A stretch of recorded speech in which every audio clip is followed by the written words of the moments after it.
Hello everyone. Today I want to share a story with you, one that no one wishes to experience in married life, but sometimes we are forced to face. This is a story about betrayal and the way I chose to respond, which might not be what you'd expect.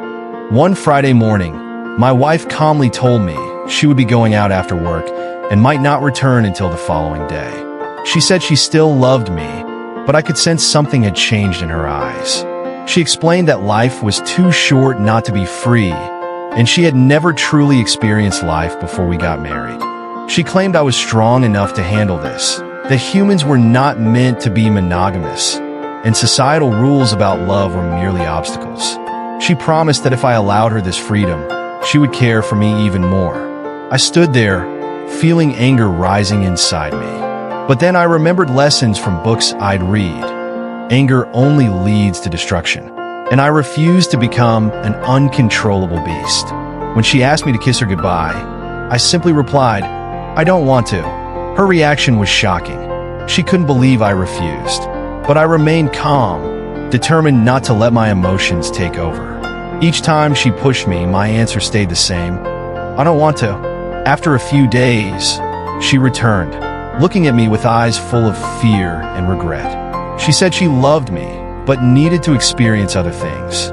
And I, steadfast in my resolve, replied, "I don't want to." After days of tension, my wife decided to leave. She didn't say when she'd be back, but I knew we were no longer who we used to be. The emptiness in our home left me with nothing to do but continue my daily routines and live a life without her by my side. One afternoon, I received a text from her. "I'm in a new place. Not because I don't love you, but because I need time to find myself. You're an amazing person, and I don't deserve you." The message wasn't long, but it stirred feelings I thought I'd forgotten. I sat there, staring at my phone, unable to figure out what to do next. I had been silent for so long that both she and I had become lost in the distance between us. Our relationship was no longer the same, yet I couldn't deny the beautiful memories we had built together. Day by day, I began to realize that staying silent and saying nothing might not be the way to resolve this. I had refused her, rejected her reasons, and dismissed her requests. But perhaps my silence was my way of protecting myself from the pain. However, one thing became clear to me. It wasn't her who needed me. It was me who needed myself. I needed to understand what I truly wanted and whether I was willing to accept these changes in my life. Could I find the strength to forgive and start over?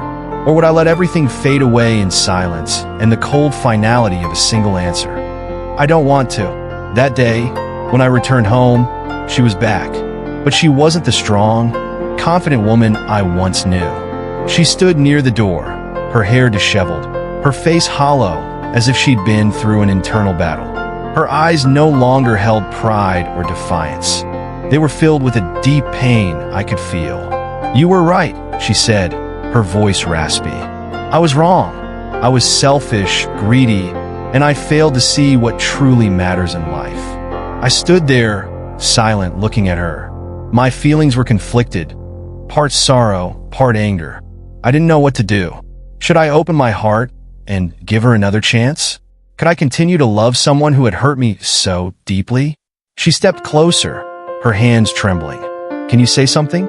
I need you. I really need you. I don't want to lose you." A wave of emotion surged within me.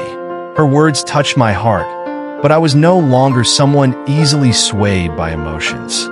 I knew I couldn't continue like this. I had to face myself and decide what I wanted, and whether I could forgive her. "You're right," I began, my voice steady but low. "You were wrong. But not all mistakes can be fixed with an apology. And love isn't always enough." She looked at me, her eyes brimming with tears, unable to speak. I could feel her regret, but I also knew that love and forgiveness couldn't absolve someone of their responsibility for their actions. Love isn't a lifeline to pull someone out of their own mistakes. She knelt before me, as if ready to accept punishment, like a child seeking forgiveness from a parent. I continued, choosing each word carefully. "But I also can't live in a relationship where we no longer respect each other. And you made me decide. Not because you're undeserving, but because I need to choose myself. You didn't just hurt me, you made me question my own worth. A long silence followed. I stood there, unable to say more. The truth was too heavy to put into words. At that moment, I realized my silence wasn't punishment. It was the end of a chapter in this life. Thank you for listening to my story. Don't forget to share your thoughts in the comments below. If this story resonated with you, please like and follow to make sure you don't miss the next video. Remember, sometimes the hardest decisions are the necessary steps to protect yourself.